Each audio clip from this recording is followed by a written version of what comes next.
Hey y'all, it's Diann Bayes, the #1 quester and founder of How Big is Texas? Welcome to my neck of the woods in beautiful Northeast Texas, where the oak woods and prairies converge with the piney woods. How Big is Texas started in 2020 as we were coming out of the pandemic. I drove the perimeter of the state more than 3,300 miles and have been traveling the back roads and the highways ever since to enjoy big miles, big taste, and big adventures.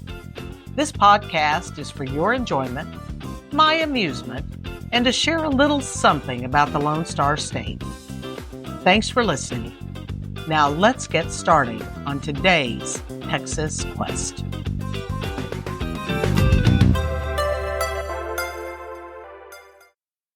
This week marks the 5-year anniversary of How Big is Texas? On June 3rd, 2020, I shared on my blog, howbigistexas.com, a brief itinerary of the daily drive Morgan, Deborah, and I would be taking around the perimeter of the Lone Star State. Our quest? To help answer the question, how big is Texas? When I mapped it out on paper, it totaled 3,139 miles. But we made some stops along the way that were not originally scheduled, so the final tally was 3,331. To give you a little more perspective, if you wanted to travel around from one end of the continental United States, New York, to the other end, California, you would travel 2,800 miles. Texas is a big state. As I've shared in the past, it's not as big as Alaska, but since this podcast isn't about the last frontier, I stick with my original comment that Texas is a big state, and you can drive around it. Try that up north. Many have asked me about the trip over the past 5 years, so I decided I would tell you about it today to both relive the great memories I made and to educate you on the wonder of the state I call home. The three of us drove it in 9 days, averaging about 5 hours per day in the car and the rest of the time exploring the cities and towns we passed on our journey. I'm sharing some of those stops in today's podcast. Our day started around 7 a.m. and ended about the same time in the evening, aside from a couple of long days that stopped at nightfall. You could take a longer time or a shorter time, depending on your situation. We had real jobs, so we didn't have the luxury of making it a longer trip. Since we chose to travel in the summer, the days were longer, so we got to experience more daylight in the evenings. I don't know that I'd want to attempt it in the fall, but to each his own. We could have started on one of the edges of the state, but we chose to meet in the North Texas town of Gainesville. We all lived in different parts of Texas, and it was a convenient starting point. For those of you who might not be familiar with it, Gainesville is located due north of Dallas-Fort Worth. The city's also referred to as the Metroplex. Gainesville is south of the Red River that separates Texas from Oklahoma. There are some jokes I could insert here, but I have family in the Sooner State, so I'll stay quiet this time. Oklahoma is okay with me. One of the attractions in the town of Gainesville is the Frank Buck Zoo, so if you're ever in the area, you might want to check it out. Before I share our many stops, twists, and turns, I'd encourage you to listen to this podcast with a Texas map opened on your phone, tablet, or computer, or better yet, grab a good old paper map and draw it out for yourself. From Gainesville, we headed east on to Sherman, home to the Sherman Jazz Museum, which is only open from 1 to 4 p.m. on Saturday, so we didn't get to tour it. An interesting note about the museum is it's an old Masonic hall and includes instruments played by some of the greatest jazz musicians of all time, including Miles Davis, Duke Ellington, and Al Hirt. As we continued east, we passed Bonham, home to former U.S. Speaker of the House Sam Rayburn, and the library and museum in his name. He served under both U.S. Presidents Franklin Delano Roosevelt and Harry S. Truman.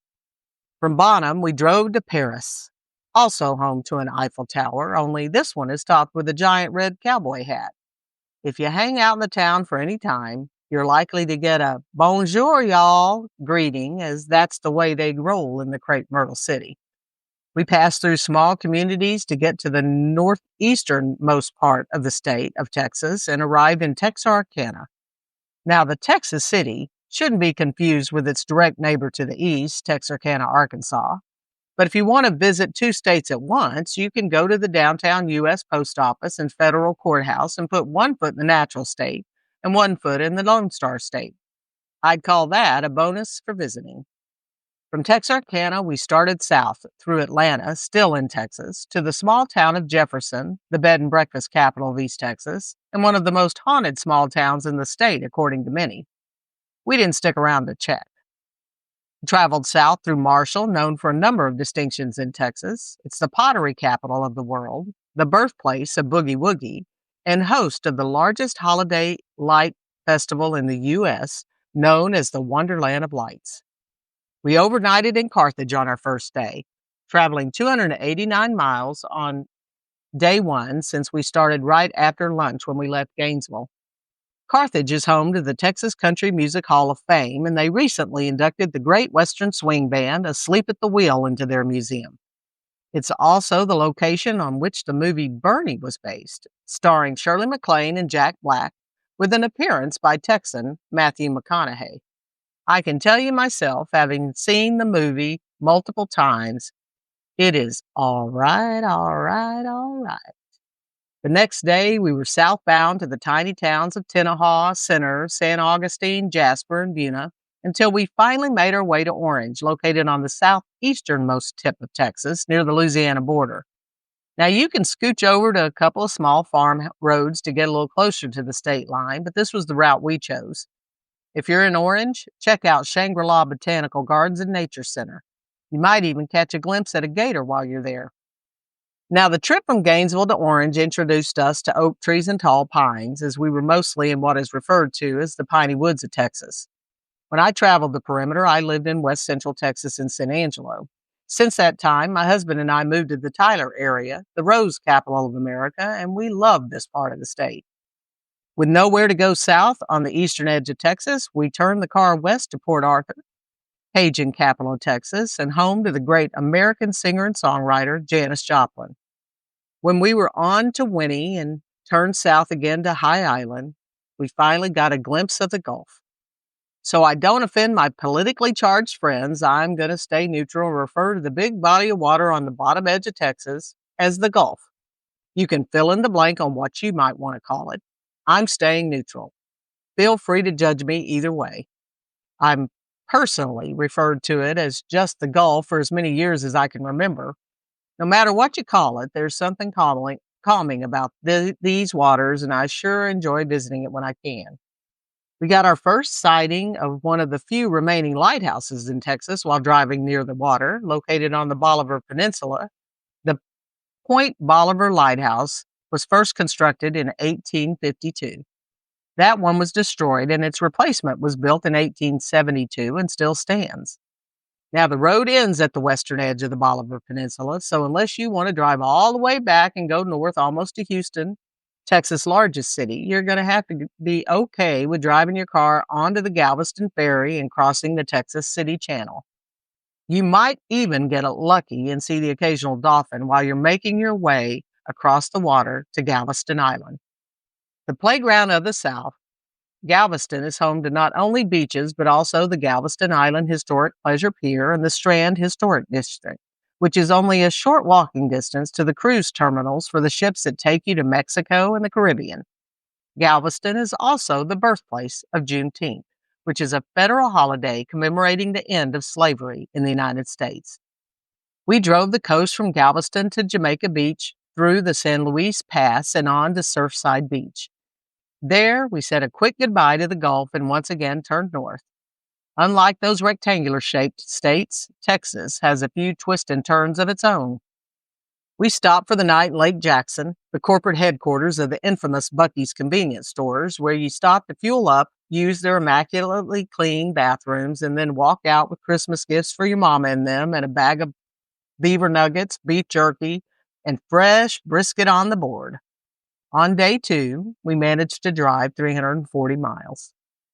Day 3 started with kolaches from a small bakery in Brazoria that just so happened to be a stop on the Texas Kolache Trail. If you haven't had a real kolache, you might want to explore the tiny town of West Texas.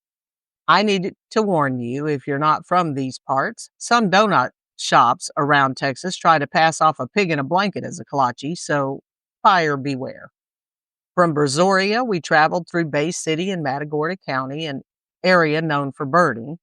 We stopped in Blessing so I could take a picture with their popular sign while wearing my Jesus Loves You, but I'm His Favorite t-shirt that my aunt gave me. It seemed appropriate in a town called Blessing. As a bonus, I'll always have the photo to remind my husband what a blessing I am to him, especially when I take over the remote control and watch one of my favorite chick flicks like Steel Magnolias or Fried Green Tomatoes. Port Lavaca was our next town and home to another lighthouse, the Half Moon Reef Lighthouse. This one was once on the water when it was first lit in 1858, but was later moved, and now you can drive right by it as you travel the road. Before we arrived at our next destination in Rockport, we made a side trip to Goose Island State Park to see the big tree. It's known to be among the largest oaks in the United States. This isn't your average oak tree. The trunk is more than 35 feet in circumference, around 44 feet tall, and the canopy spans 100 feet. It is magnificent. While they don't know its actual age, estimates range from 1,000 to 2,000 years old, and it's definitely a must-see. I'm a fan of Rockport, as my husband and I just spent a week there not long ago. The beaches are beautiful, the seafood is delicious, and the sunrises are magnificent. And as a hobbyist photographer, I love to shoot photos of the migratory birds while I'm there. We made our way to Corpus Christi, home to the Padre Island National Seashore. You'll see sailboats on the pier, and you can buy fresh shrimp as the fishermen come to shore right off their shrimp boats. One of the stops that truly touched us all was viewing the Selena Memorial. The Tejano singer is from the area, and a beautiful life-size bronze statue of Selena is located near Corpus Christi Bay. We passed through Kingsville, home to the King Ranch, the largest ranch in Texas, covering 825,000 acres. We paid our respects in Raymondsville at Freddie Fender's Water Tower. The Wasted Days and Wasted Nights singer was from there, and we cranked up his hit songs and sang them loudly in his honor. After all, a road trip is not a road trip without driving music. Before we left, I had created an entire How Big is Texas playlist featuring Texans and Texas songs, and you can find it on Amazon Music. We stopped in Los Fresnos, where I was introduced to raspas, also known as Mexican snow cones. My favorite was a mangonado, which is made from shaved ice, fresh mango, chamoy, and tajin, and you enjoy it through a tamarind straw. Delicious. We experienced our final lighthouse sighting in Port Isabel and crossed over the Queen Isabella Memorial Causeway to our overnight stop for day 3, South Padre Island.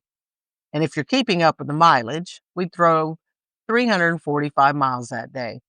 This would also be the last time we would see the Gulf on this trip. My best way to describe the island is in 3 words: sunsets, seafood, and sunrises. After a beautiful walk along the beach, the next morning we drove back across the causeway to the southernmost city in Texas, Brownsville. We replaced the Gulf Coast with the Rio Grande River. We traveled to Harlingen, home of the original Iwo Jima memorial sculpture used to cast the memorial in Washington, D.C. Then it was on to Weslaco, an agricultural hub that produces the 1015 onion and the ruby red grapefruit, the official citrus of Texas. And if you're a birder, the town is part of the World Birding Center. Passing through Mission, home of the National Butterfly Center, we made our way through Rio Grande City, where we stopped for another raspa, and then it was on to Laredo to enjoy incredible Mexican food in the city that was once the capital of the Republic of the Rio Grande. They recently celebrated their 270th birthday. Traveling west, we got to Del Rio, home to Laughlin Air Force Base, and Valverde Winery, the oldest winery in Texas.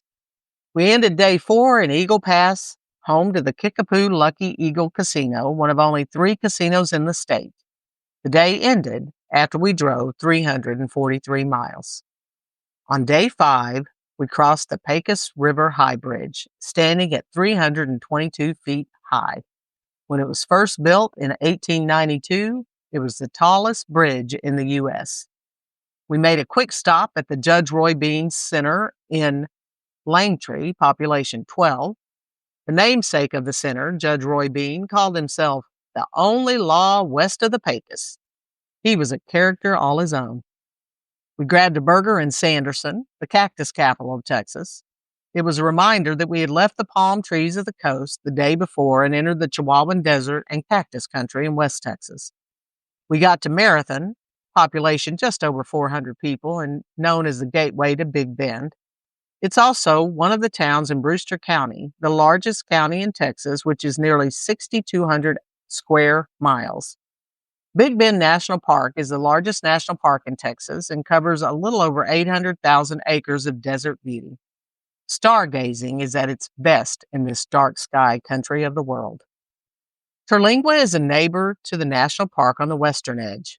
Home to approximately 140 people, give or take, the tiny town is one of my favorites to visit in the state. Known for their chili cook-offs, you can grab a bowl of red at the Starlight Theater and one of the best steaks in the region. West of Terlingua, a few miles, is Lajitas, population less than 100. We concluded day 5 here after driving nearly 400 miles. I'm sure you're wondering what's in a town that small. We actually stayed in the nicest property on our trip, the Lajitas Golf Resort, home to a world-class 18-hole golf course, upscale RV park, a spa, a hotel, and restaurants. But the biggest claim to fame for this community is their elected official, Mayor Clay Henry. His office is just down the road from the resort, and he's always ready to have a beer with the locals or visitors. Did I mention he was a goat? That's a story for another time, but I can say he enjoyed a cold one while we were there. We awoke the next morning to drive the River Road, one of the most beautiful drives in the U.S. in my opinion, and I'm in good company, as National Geographic said the same thing, but they included all of North America. The road hugs the Rio Grande River and takes you through the mountains of Texas to the town of Presidio. From there, we traveled north again to the art community of Marfa, home to the mysterious Marfa Lights, but not Marfa Prada. That's closer to Valentine, despite what you may have heard. We traveled through Van Horn, home to Blue Origin's launch site as we headed west. And we stopped at Fort Hancock, but never did find the tree Andy referred Red to in the movie Shawshank Redemption. There aren't many trees out this way, so I think we would have known it if we'd seen it. From there, we made it to El Paso and a whole other time zone. The Franklin Mountains surround the city, and this is where we parted from the Rio Grande River as it continued its journey west into New Mexico. We prepared to head back east on our quest to see how big Texas really is. Day 6 ended after 276 miles, which may not seem like much, but many of those were driving through the mountains, the national park, and the winding and twisting river road. A stop at Waco Tank State Park educated us on the importance of this area. According to Texas Parks and Wildlife, it provided water, food, and shelter to travelers in the Chihuahuan Desert for the last 10,000 years. We stopped for photographs at Guadalupe Mountains National Park, where you can find the highest point in Texas at Guadalupe Peak, which stands 8,751 feet high. During the running of the Butterfield Overland Mail Stagecoach, El Capitan, also in these mountains, served as a landmark for travelers. Around 100 miles east of the national park is the town of Pecos. The claim to fame for this town is they say they are home to the world's first rodeo. And to that, I say, giddy up, y'all. A little northwest of Pecos, in the town of Monahans, is the home of Monahan Sandhills State Park. You can dip your toes in the white sand or slide down the hills with a sand sled. Now, when I was younger, we might have used a school lunch tray, but I'm sure they'd probably frown on that this day and age. Odessa was our final stop on day 7 of our perimeter tour. It's an interesting town, mostly known for the oil and gas industry, as it's located in the Permian Basin. You might also know it for the book and TV series Friday Night Lights. I also have a couple of places I love in Odessa. The Globe of the Great Southwest, located in Shakespeare Way on the campus of Odessa College, pays tribute to the Bard on the other side of the pond and hosts live theater events throughout the year. Another interesting site is located on the University of Texas Permian Basin campus, and it is a scale replica of Stonehenge. This town filled with random weirdness is a lot of fun to explore, but we had to rest for the final two legs of our journey. This trip was 312 miles. The next morning, we traveled north from Odessa to Andrews as we had entered in what is referred to as the panhandle of Texas. Mesquite trees and cactus were replaced by oil fields, cornfields, and cotton fields. In other words, we had entered the land of fuel, food, and fiber. We drove through Seminole, home to country music greats Larry Gatlin and Tanya Tucker. Pardon me, Tanya Tucker. It was on to the town of Muleshoe, whose claim to fame is they are home to the National Mule Memorial dedicated to the importance of mules during World War I.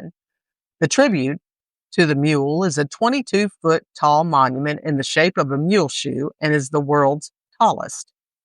We stopped a while in the small town of Farwell and wanted to visit the city park, where a rare sighting of Mississippi kites, a falcon-like bird of prey, decided they wanted to swoop down on us until we finally left.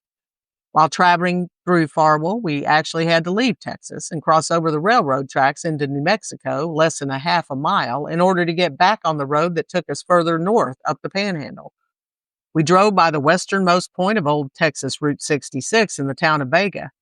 The solar capital of Texas will celebrate the 100th anniversary of Route 66 next year, so make your plans to drive from Chicago to LA through Texas so you too can get your kicks.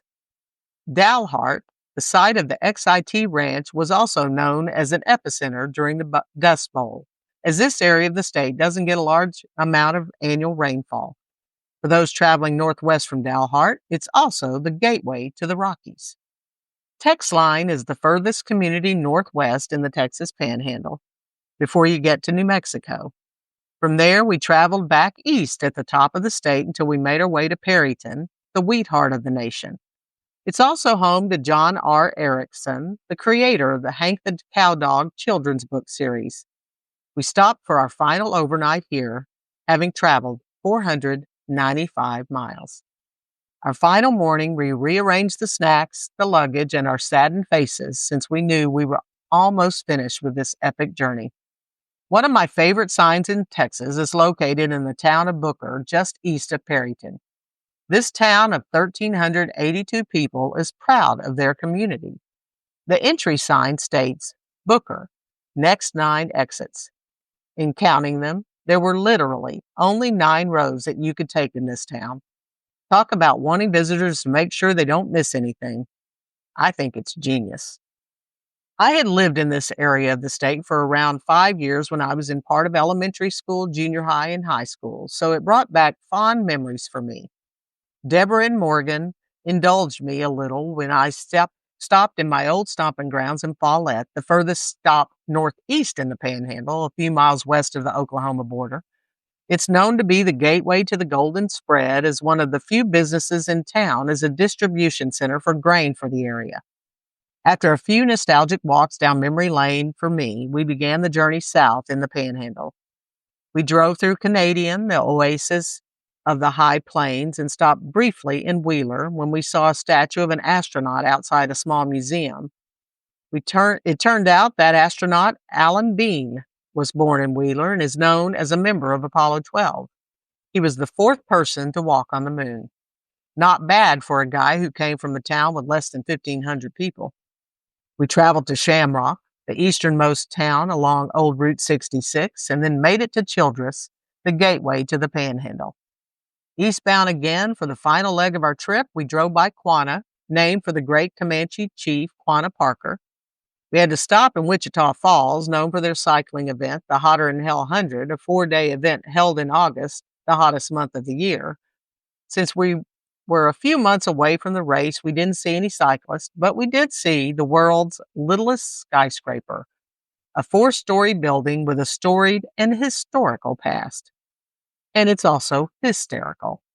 I encourage you to do a search on your computer to learn more about the littlest skyscraper. I think you'll have a good laugh when you learn its history. Nocona was one of our last towns. It is the classic car capital of Texas, but it's also known for making boots and baseball gloves. We finished back up in Gainesville, our starting point of the trip, after a final 345 miles. More than 3,300 miles later, it was hard for us to believe we'd done it. 3 women, a rental car, a Texas music playlist, a few weeks of planning, and a lot of laughter later, we indeed saw miles and miles of Texas. We parted ways in Gainesville, and on my drive home that evening, I knew I would remember this trip for the rest of my life. I also knew that my love for the state of my birth, the friendship state, Texas, would stay with me forever. I'm a fifth-generation Texan. No apologies, no arrogance. I'm simply proud of my Lone Star roots.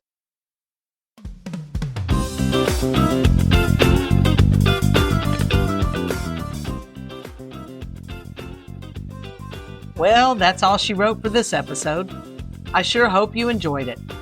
You can follow me on social media at How Big Is Texas or on my blog, howbigistexas.com. If you like this podcast, y'all please take the time to give me a Texas-sized friendly review. Thanks again for listening. Until next time, from Texas, safe travels.